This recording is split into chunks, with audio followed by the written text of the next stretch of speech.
The other thing, they found out that they could talk in rather details about my activities in the last tour in Laos, which preceded my retirement from the army. They knew in detail some of the reports that I made. Some of the people I exposed for misappropriating money and materials, and these two things could not have come out of ordinary conversation unless there is a sleeper somewhere in the group I don't know about. Anyway, so be it. Repeating, I have never discussed these two items with Mike, Ed, Tom Reisinger, or even the recipient of this tape. Mike, Tom, Robert K. appeared to be completely sold on my ideas, and I re-established myself with them after saying that I wouldn't go with Ed, and he was cut out. There is another person whose true identity I do not know. He was referred to as Johnson. Johnson was stationed with Havilock during the time he was on courier duty. Johnson got out of the army and went to San Francisco somewhere about the time that the Diem government fell.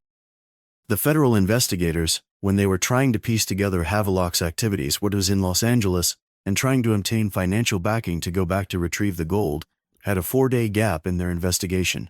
It has been determined, allegedly by Mike, and admitted by Johnson to Mike, that Havilock contacted him and spent 4 days with him in San Francisco. Havilock's wife is named Ona Havilock. She has been visited repeatedly by Ed, Tom Reisinger, and Mike Wales. It seems that during one of the visits to her house that Ed and Tom got on a beer kick and made an ass of themselves. This allegedly kind of soured Ona on meeting with those people. A little bit more about Mike's activities. I heard of him while I was in the service and never met him until I got to Colorado.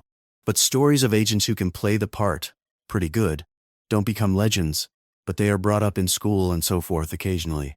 When Mike got out of the service, probably in about 1950 to 53, he was contacted by an intelligence group, and he went to Newhall, California, and acquired a job in a powder plant that was, and maybe still is, making 20mm ammo for the Navy. The job he was on was rather routine, but I do know that he was working for intelligence at the press.